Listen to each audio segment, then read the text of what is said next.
You're listening to Minds on the Mersey, the podcast that's all about strong minds, real talk, and positive mental health for men. We're breaking down barriers, smashing the stigma, and having the kind of open, honest chats that really matter. From everyday struggles to stories of strength, this is where conversation meets connection. I'm your host Sam Roberts, and this is Minds on the Mersey.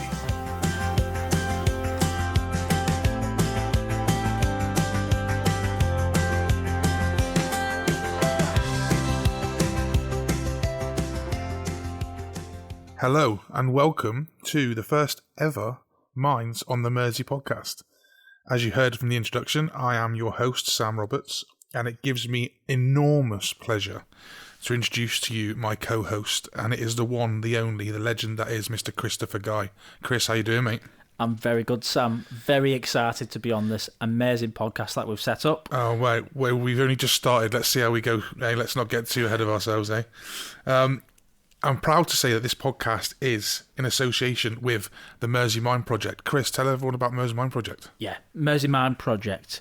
We're all about supporting mental health, well-being and personal development in men. Not necessarily just on Merseyside, but that's where we're based, especially for people who might not always feel comfortable accessing traditional services. We focus a lot on real conversations, peer support, and creating spaces where people feel safe to talk honestly about what's going on for them. No judgment, no pressure, just support, understanding and practical help when we can.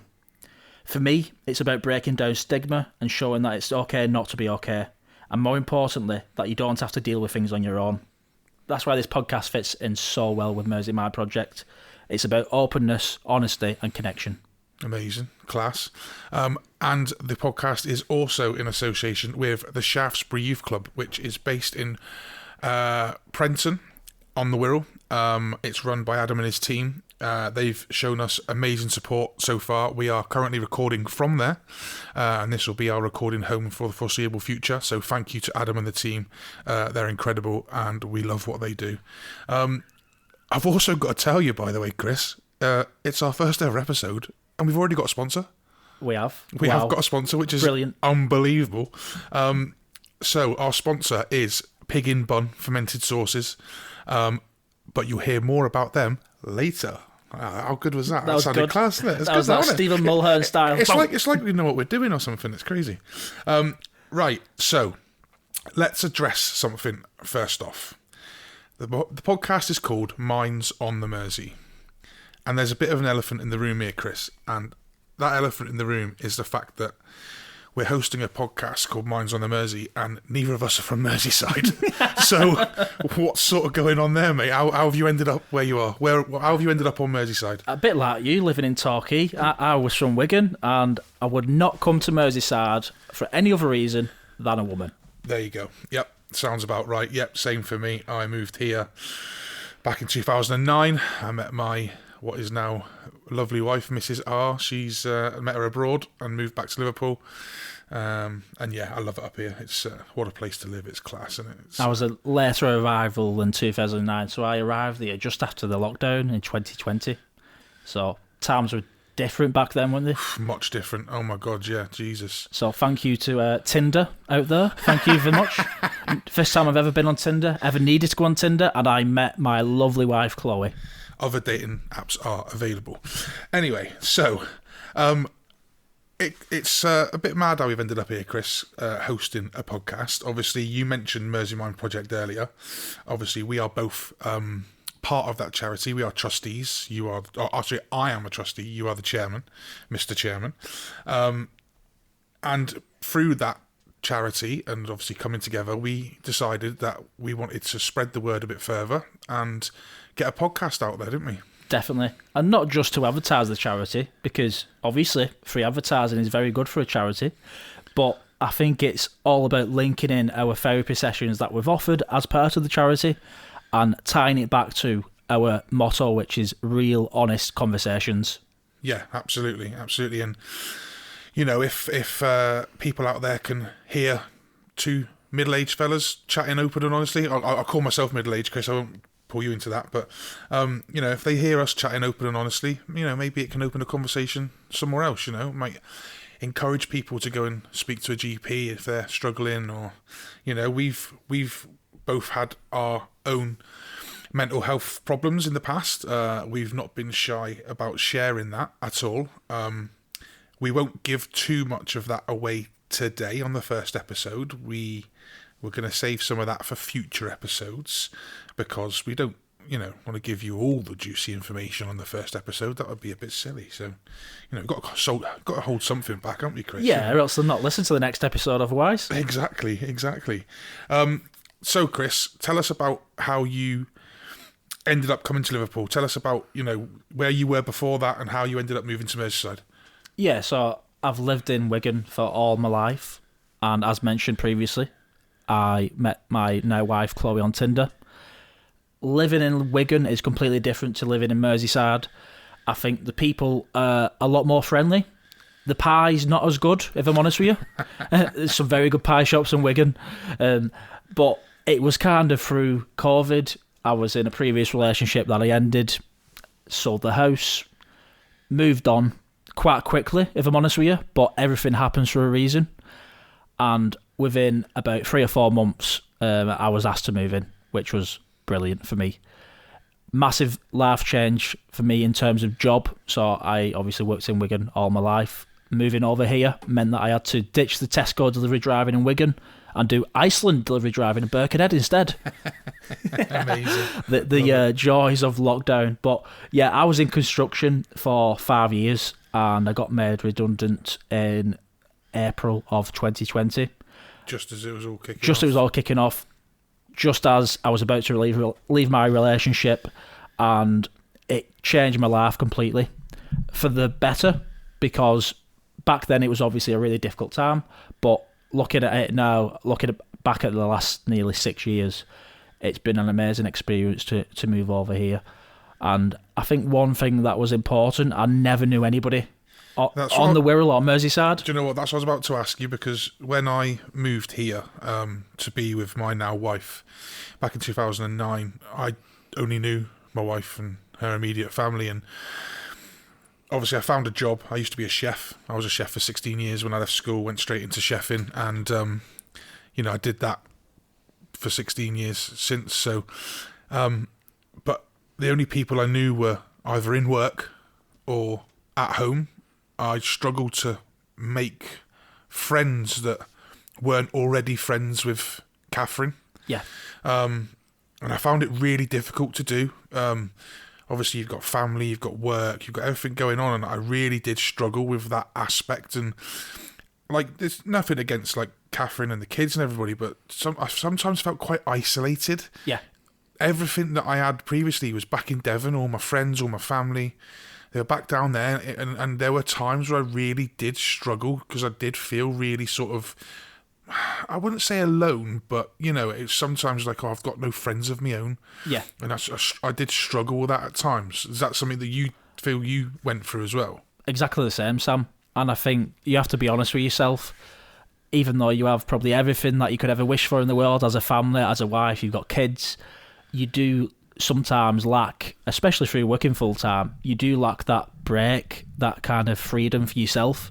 And not knowing anybody in a new location you've moved to in the UK is difficult.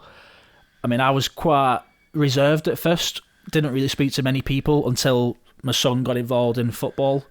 Football is obviously a universal language over here in Merseyside. Whether you're a red, blue, Tranmere fan, doesn't matter. Everybody loves football. There's a lot of Man United fans on the Wirral, by the way. I just want to put that out, which Can't is weird. It.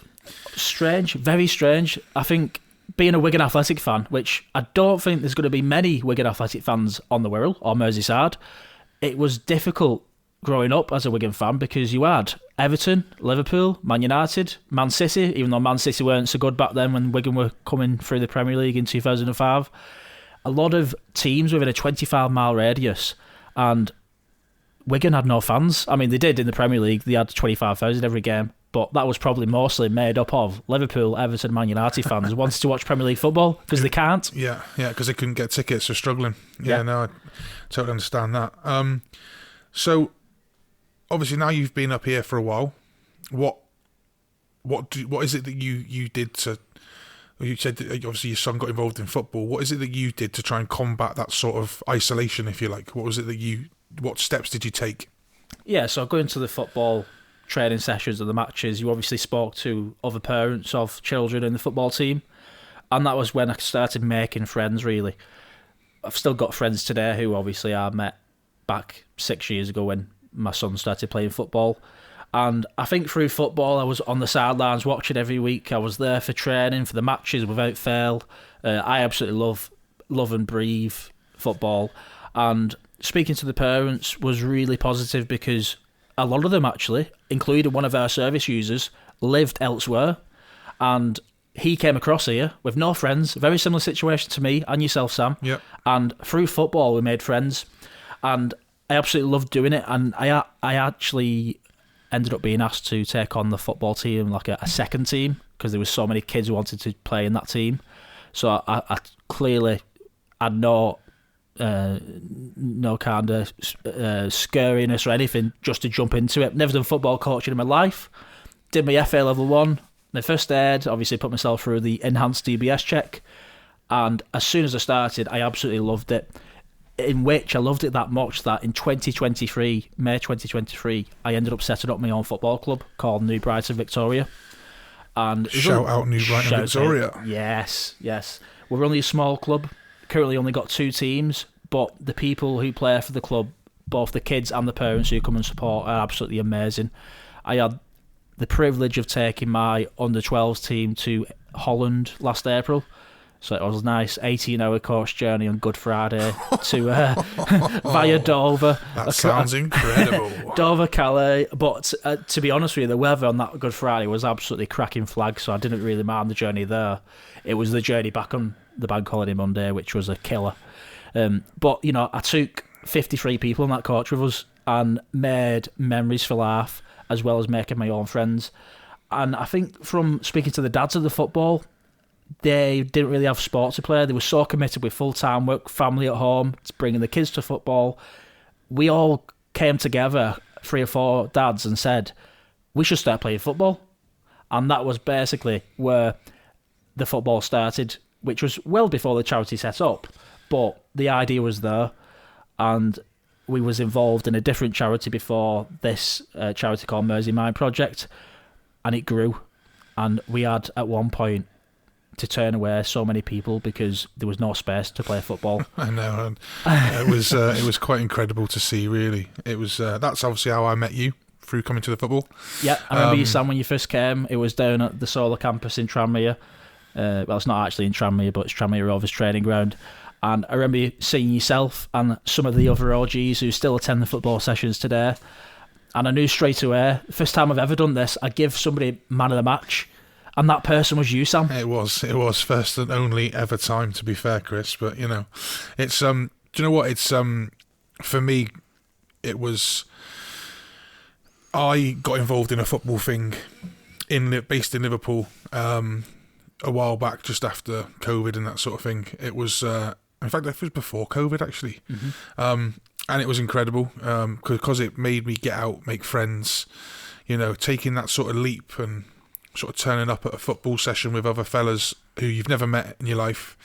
You don't know how they're going to be with you. Obviously, being from down south, that obviously was another factor for me. And it was scary. It was really scary to sort of try and jump in 2-footed. Not literally 2-footed, not a challenge. But to jump in and just be like, here's me, here's who I am, in front of people you don't know was hard. It really was hard and difficult, scary. I'm quite a confident person, but still, it was. It's the best thing I ever did, though. Best thing I ever did, because I've made friends for life, and it's made a massive difference in having something of my own, if that makes sense. Something I don't do with Catherine, something that I don't do with the kids, having something that's mine, if you like, and something that I enjoy. It's been amazing for my mental health. Massively improvement. That's brilliant, mate. And you say it's hard, but you've put that dedication into get yourself off your backside, get down to that match, meet people you've never met before, which in some ways can be probably good because people who know you might not necessarily want to do stuff like play football with them or do a competitive sport with them. But strangers who are like-minded to you, they've been in the same situation, they're stuck at home, they want to get out, they want to get more active, physical, mentally, and that was, like, football has helped so many people, not just in Merseyside, but through the world. No, absolutely, and I suppose it's that old adage of taking yourself out of your comfort zone, isn't it? You know, you don't really achieve anything if you're constantly sat in your comfort zone, you know. I mean, we've never done a podcast before, and we are absolutely winging this, by the way. So if there's any audio producers out there listening who want to give us a touch, I would really appreciate it, because I've never edited a podcast before. So we'll see what happens, see how it turns out. You might be able to hear us, you might not. You know, who knows? But hopefully you might be able to give me a new accent as well, so I'm not too common. Your accent is absolutely fine, Chris. Don't you worry about that, mate. Don't you worry about that. So the guys at Shafts, yeah, the stuff that they do is pretty incredible, isn't it? Amazing. Adam Mellor recently took over as CEO of Shaftesbury Youth Club here in Birkenhead, in the shadows of Prenton Park, Tranmere Rovers. What they do for the kids here is nothing short of remarkable. There's so many stuff that they offer the kids, all for free as well, which is a massive thing as a CIC or a charity. To be able to get the funds and the grants is a massive, massive task. And the backroom staff at Shaftesbury Youth Club, including Adam, Debbie as well, who sorts all the pitch hire out for us as well on our Monday and Thursday sessions. Brilliant, just amazing place to be. And it's inspiring the youth of today. It's keeping them off the streets. It's keeping off the county lines, any antisocial behaviour. They're trying to bring it to a youth club. And that's not just through football as well. They've got all sorts of stuff going on at Shaftesbury Youth Club. So please do visit the website. And Adam is an amazing person. We've become quite good friends with Adam in a short space of time. He's amazing, Adam. He really is. So accommodating. It's unbelievable. Yeah. Cool. So, the podcast, Chris, this podcast, what are we going to do on this podcast? What are we going to do? What is it going to be about? What are we going to talk about? Who are we going to talk about? Who are we going to slag off? Who are we going to sit here and bitch about? Are we going to have guests? Are there going to be guest hosts? You know, how often are we going to release an episode? Do we know any of this, or are we just winging it? We've discussed it. We've not put it in set in stone, but I think we are built around honest conversations, real experiences. That's the main thing. Real down-to-earth experiences. We are just two normal men trying to go above and beyond to inspire other people to speak. Men are rubbish at speaking. We certainly are. Yes, we are. We are no good at it. We bottle things up. We don't share our emotions. We don't show our emotions. There, unfortunately, is still a stigma around, men being weak, men don't cry, blah, blah, blah, blah. It's absolute nonsense, total rubbish. And hopefully if we can, push some of that aside, then I think we're doing all right. But yeah, I think for me, the podcast, the reason why I wanted to get us out there is because I know that both of us share very, very similar views when it comes to the mental health space, especially for men. Women are so good at sharing their emotions with their friends, and my wife's got a mate that she talks to probably about 8 or 9 times a day, which is incredible. I'd love to be able to be like that, but we just aren't. And women are so much better at sharing their problems and talking about their emotions than we are. And if we can come on here and talk about, our troubles and how we're feeling and, we're struggling, or, hopefully that will open, even if it helps one person to start a conversation with somebody else, then I think we've done all right. Definitely. And I think it goes all back to your youth. I mean, I had a really good growing up. I did. My dad unfortunately died when I was 1 year old. So my mum was by herself to bring myself and my sister up. I was 1. My sister was 3 at the time. And I think going back then to obviously growing up in a single parent household, I saw my mum as inspiration as both my mum and dad. But I did still lack that father figure growing up. So I think through my youth, being in school, I absolutely loved school, primary school, high school. I was really good behaviour and everything. A few of my friends probably weren't as good in terms of behaviour in the school, but that led them to, 20, 25 years later, discovering that they have a neurological condition such as ADHD, autism. A lot of stuff was undiagnosed back 20, 25 years ago. And obviously, Sam, you're a bit older than me as well. I'm guessing even before my time, it was even more frowned upon, but nobody could understand why that kid kept being naughty. You're just a naughty kid. Classroom. You were just a naughty kid, and that was it. There was no sort of understanding around neurological things. It was just wasn't a thing. It just wasn't a thing. It wasn't. And you're either good or you were naughty, and that was it. It was just, But that affects you when you grow up, because you kind of rediscover yourself when you're an adult, and you chucked into the hard world, and you start questioning certain things about your personality. Why am I like this? Why sometimes am I negative in that situation? Sometimes I'm too positive. I have been, to be honest with you, most of my life I've been too positive of a person. If that's a bad thing, it is, because I was a yes man. If I was in work and somebody higher up said to me, "Can you do this? Can you do that?" I was like, "Yep." People pleaser. People pleaser. Yeah. But as you grow older, you obviously learn, you have the experience. I was very naive, starting in construction at a young age. So I was 19 years old when I started off in administration. And then that led me into becoming an estimator in construction, or a guesstimator, as I like to call myself sometimes. You knew what you were doing, don't you, daft? Yeah, and I think it was a massive, massive thing. And, it just reflected back to me, some of my friends who have been diagnosed recently with ADHD, autism. I think that's so important that we do start taking that serious, because that can affect your mental health, because you might think there's something seriously wrong with you, why you're behaving or acting like you are, why you're feeling like you are. But actually, you've got a reason why you are being like that. Absolutely. And sneak peek for people who are listening, we are going to bring you an entire episode based around ADHD and autism, both in adults and children. One of my children, or both of my children, are autistic, one slightly more than the other, and he has opened my eyes to so many things about myself. He's made me discover things about myself, and it's quite incredible. So there will be a future episode dedicated to all things ADHD, autism, and how that can affect your mental health, for sure. And as you say that, Sam, I'm thinking instantly of adults, but kids as well.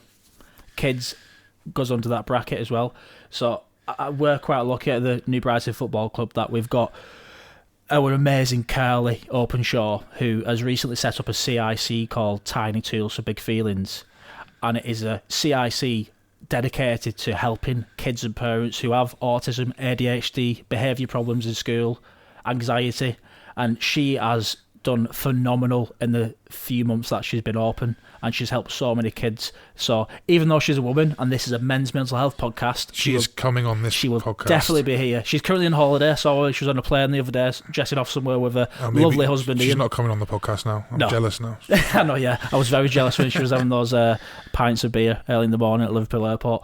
But yeah, I think we've got some amazing guests, and we'll probably only know about the guests quite close to the time. It'll be quite ad hoc, won't it? We don't want to give too much away, you see. We don't want to promise something we can't deliver, I think, is the main thing. So, guests will be announced maybe just before we release the episode, just to make sure we've got all the content that we want and we're happy with it. Chris, there's something now that I'm going to do that I have absolutely always wanted to do. Are you ready? I'm ready for it. Go on. It's now time to hear from our sponsor. Nailed it. Love it. It's time to tell you about our sponsor, Pig in Bun. Pig in Bun specialise in making small batch condiments with a focus on fermentation. But Sam, what is fermentation? Well, Chris, let me tell you. Rick at Pig in Bun makes a mash, which is a rough puree of ingredients like chilies, garlic and peppers. He then adds salt and leaves it in a fermentation bucket for between 10 days and 3 months. This process adds a savoury depth of flavour, tang and spice. It also creates probiotics which are good for your gut and extends natural shelf life. And let me tell you, they taste incredible. Pig in Bun sells a range of condiments like their barbecue sauce and signature hot sauce. Go and check them out at piginbun.co.uk. That's piginbun.co.uk. Or find them on Facebook and Instagram. Thank you to Rick and his team for their support. If you or someone you know is having an urgent mental health crisis with a risk to life, please call 999. For immediate support, Samaritans offer free 24/7 confidential support. Free phone 116 123. Shout offer 24/7 crisis tech support. Text the word SHOUT to 85258. For non-urgent help, please speak to your GP, who can signpost you to local services and charities. So, Chris, welcome back, everybody. Sorry, should have said that first. Welcome back, everyone.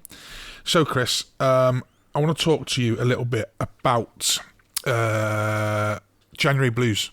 January blues, yeah. Because it's certainly something that I have suffered with in the past. You've got the whole build up to Christmas and it's fantastic, especially if you've got young children. It's magical, it's amazing. You spend far, far, far too much money on presents and food, but you have an absolutely wonderful time and it's all worth it because the children are happy, you've had a great time, and then New Year's Eve comes and goes, and then you're left in January, which seems to be the longest month of all.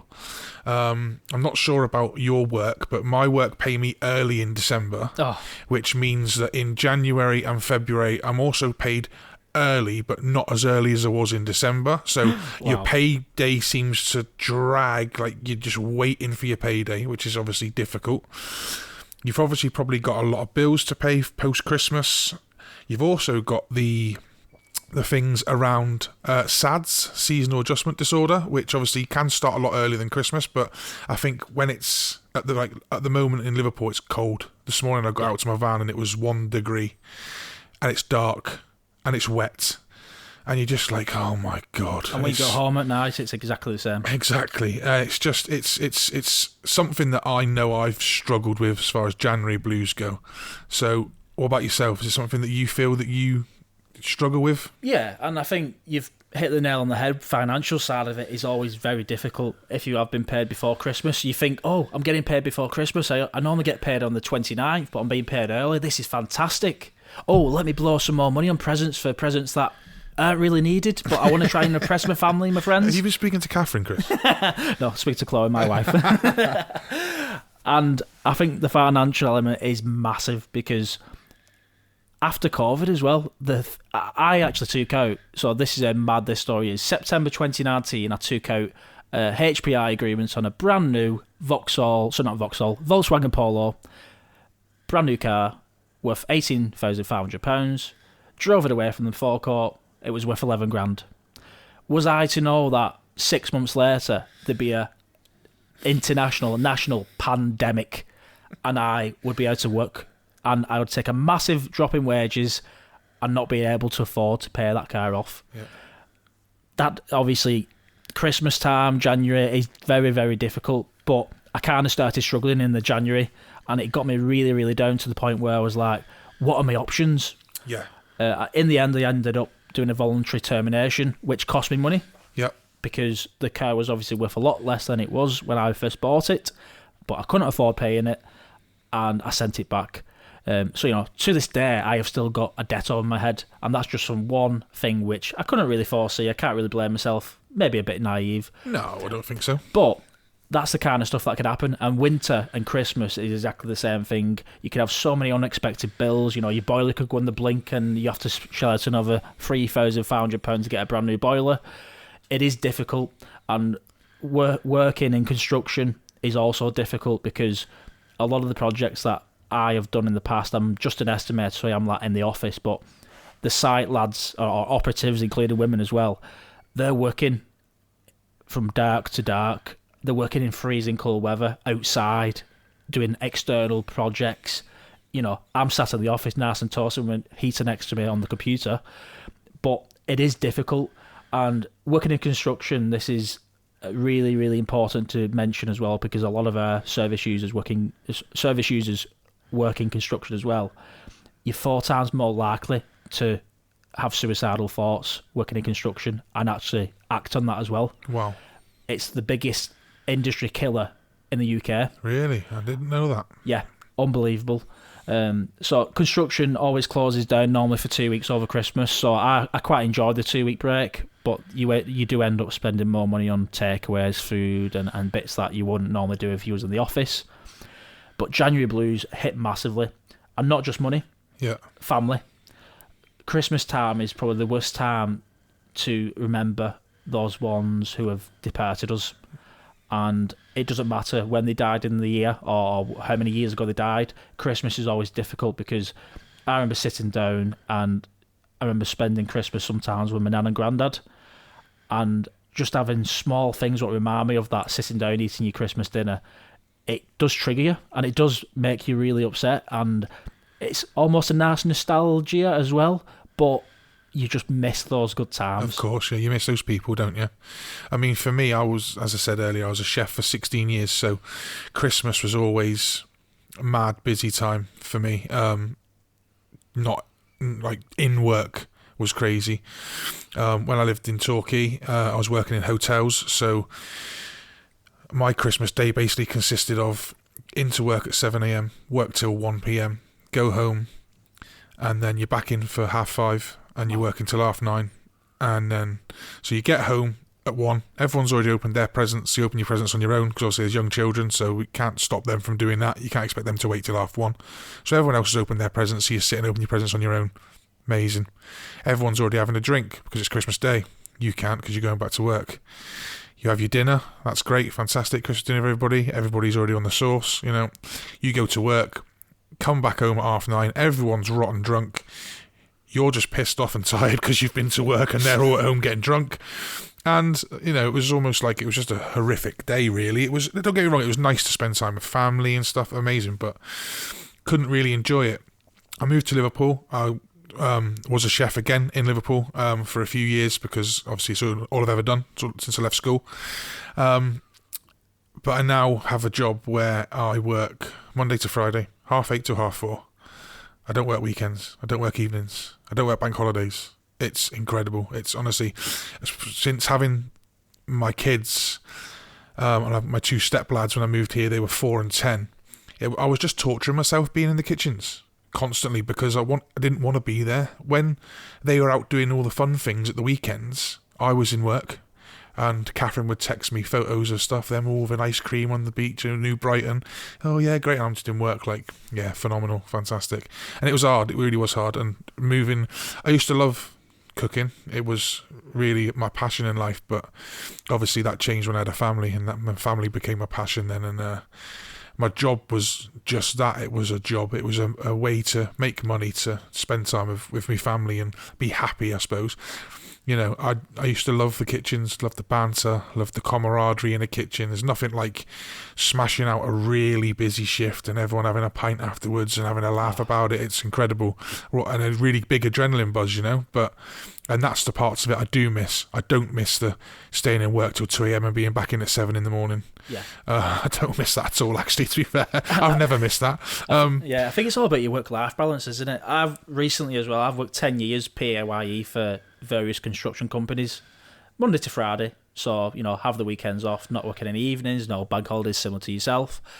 But even working 5 days a week in such a high-pressure environment for me, it took away my family because I was just committed and dedicated to doing work. And even going home at night, having my tea, thinking about work, talking about work, getting stressed out about work because I've got a deadline the day after.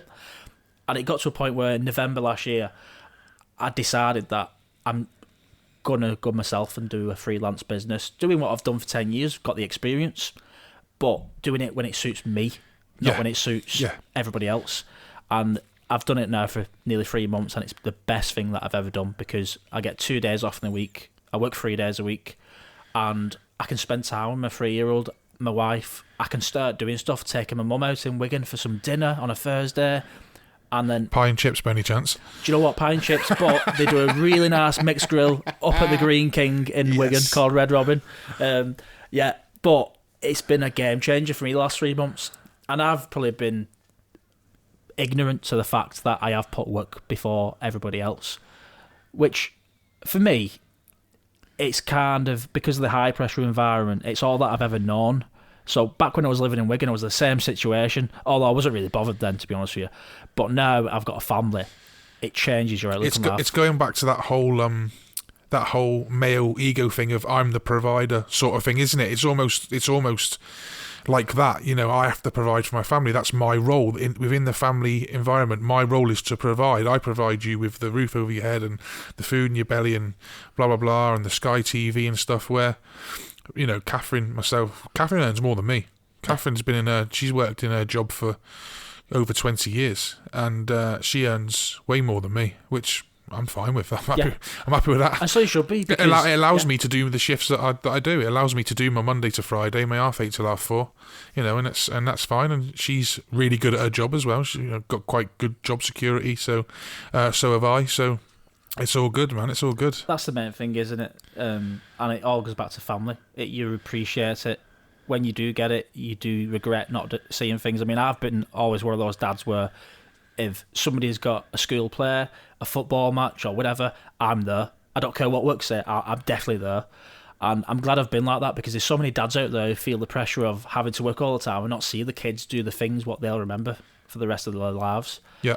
I remember when I was in primary school doing my school nativity, and I remember seeing Mum there in the front row, and I remember that to today. I can see it in my eyes. Makes you now. proud, doesn't it? It does. It really does. It really does. And as a parent, if you can't attend those things, it does make you feel guilty. It does. It does. I mean, my lad, he's in a SEND school, so as you can imagine, with his EHCP, it constantly changes as he develops and stuff, and as he learns and progresses. So the school, we have to have quite regular meetings with the school just to make sure that he's on track, he's doing what he's doing, and if he's hit targets, we need to make him new ones, and that changes all the time. So they do ask for quite regular meetings. So, and obviously, as you can imagine, the meetings aren't at like 6:30 on a Thursday night. They're during the day, during work hours, And my work have been great as far as letting me have that time off and go and do that, because they understand that that's what's important to me.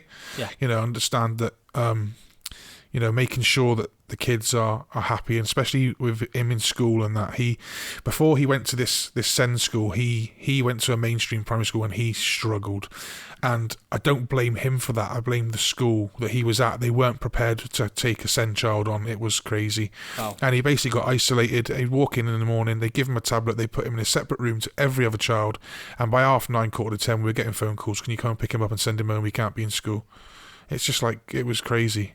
And he's developed so much in this new school. It's incredible. And to see him develop. And he's teaching me things about my autism and my ADHD and how I should be dealing with it. He's showing me what I should be doing and how I should be dealing with it, which is quite incredible, really. It should be the other way around. I should be teaching him, but he's not. He's teaching me, which is unbelievable. And he's opened my eyes to some of my previous behaviours and maybe why I behaved like that and what I did.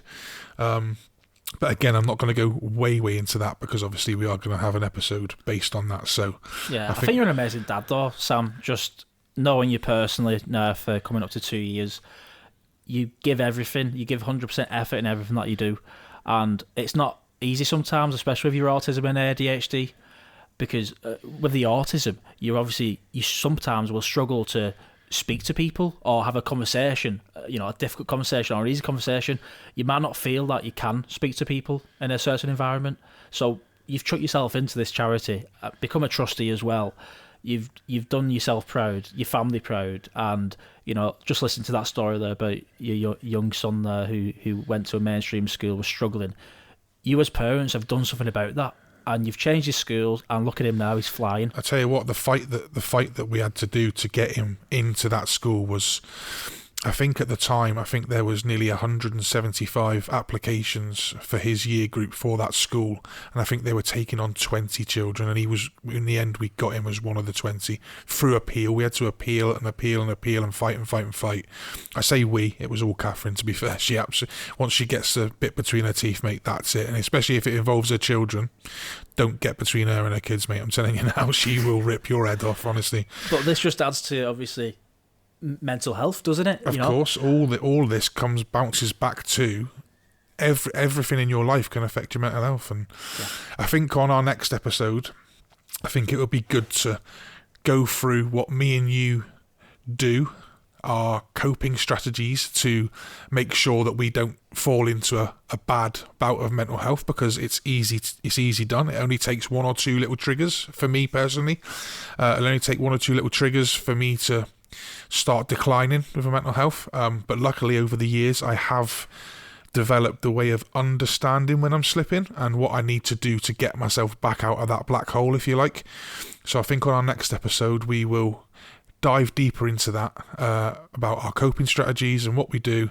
So I would say that's something to look forward to, but for me it is. It'll be good and I'll enjoy that. It'll be nice. And it's good because you're open and honest about it. You can talk about it, which is the most important thing. We've been through some really difficult times in our lives. Everybody has, probably. I think one thing for me, what's important is the understanding of mental health. So we've done a couple of mental health talks, one at a roofing company and scaffold company, and we've also done one at a high school in Merseyside. And the latter one, the high school, I managed to take two of our service users who were different ages to me, different walks of life, different job roles, different upbringings, and we did an hour of talking about what we've been through in our lives. And the first question I always ask in this presentation almost is, what is mental health? And everyone can't really tell you an accurate description of what it is. They can put it in their own words. Because it's different. Because for everybody it's different, isn't it? It's different. For everybody it's different. And it leads to my next question after I ask that question. Is mental health positive or negative? Show of hands, please. The amount of people, when I said negative, who put the hand up, but didn't put the hand up when it was positive, yes, was, wow. I couldn't believe it. Yeah. My way of looking at mental health is like an injury you'd get when you're playing football. So if I've got a bad knee, I'm going to be like, oh, my knee's playing up a bit today. What am I going to do? I'll put some ice on it and I will rest it. I'll try not to, when I'm sat doing nothing, which isn't very often, I will raise my leg up. I'll take all these precautions. Or if my back's hurting, I've suffered with sciatica over the years. I've got exercises to do when it kicks off. I'll do those exercises. I'll stretch, I see mental health the same way as a physical injury. If my mental health is poor, what am I doing to prevent that injury from happening again and to stop the so-called pain, if you like, in inverted commas, of that injury taking place right now? And that's my way of perceiving mental health, and that's helped me deal with it better, I suppose. That's my way of coping with it and how I sort of put it in a box, I suppose. It's an injury and it's something I need to work at all the time. It's always going to be there. It's never going to go away. It's just making sure that I'm on top of it and it's not hurting too much. That's a really... Sorry about that. I just banged the table. Sorry, everyone. You was that passionate. Yeah, I was that passionate. I smashed the table. Yeah, exactly. Not 100% right with what you've just said, Sam, and I think it's important for everybody who's listening to this episode that mental health isn't just negative. It is positive. There's something called a mental health continuum, where 5 is you're feeling absolutely amazing, on top of the world. 1, you're feeling suicidal. It's completely normal for you to fluctuate between 5 and 1 and in between. It's completely normal. It's just stopping yourself from going down to the 2s and the 1s and getting yourself back up to a 3 or a 4. No one's going to ever have perfect mental health. It's not possible. Yeah. Never going to be a 5 all the time. No, but you might be. But that could also lead to problems as well, thinking everything's going for you in your life. If something bad happens at that stage, it could take you right down. Catastrophic, yeah, exactly. Definitely. And what we'll do in our next episode, I think we will talk about coping methods and we'll discuss things, what we do to keep on top of mental health. It would be amazing knowing that our next episode is going to be about that. If anybody has got any suggestions on what they do to keep on top of their mental health, it would be great if they could get in touch. Or if you've got any questions for me and Chris, if you've got any suggestions about what you want to hear on the podcast, if you want to email in and say that Chris's Wigan accent is really sexy and that you really enjoy it, go ahead. You can do that by all means. You can contact us on mindsonthemersey@gmail.com. That's mindsonthemersey@gmail.com. So if you do have any questions, please email them in. If there are any audio producers listening, I wasn't joking earlier. If there are anybody out there who knows anything about audio production, please email me. Please help me. Please. Yeah, that would be amazing if you could. That would be incredible. Also, if you have enjoyed listening to me and Chris waffle on and talk nonsense for the past 42 minutes, then please like, subscribe, and rate this podcast. That would help us enormously on the algorithm. Find us on social media. We are on Facebook and Instagram as Minds on the Mersey.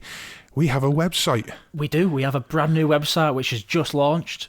Very easy to remember this one. mindsonthemersey.co.uk. Happy days, happy days. So go and check that out.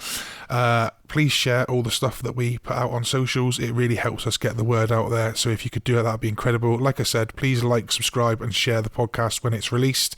That would help us massively. Thank you for listening. If you have, if you haven't, what are you doing? Seriously, you should be listening. But no, that's the end of our first episode, Chris. We've waffled on enough now, I think.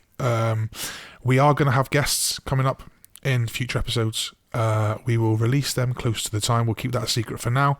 But Chris, thanks so much, mate. I've really enjoyed that. It's really been a really nice chat. Absolute pleasure. And I know before we started the record of this podcast this evening, we had a bit of a structure because we obviously need to include what charity we've come from, who's been helping us.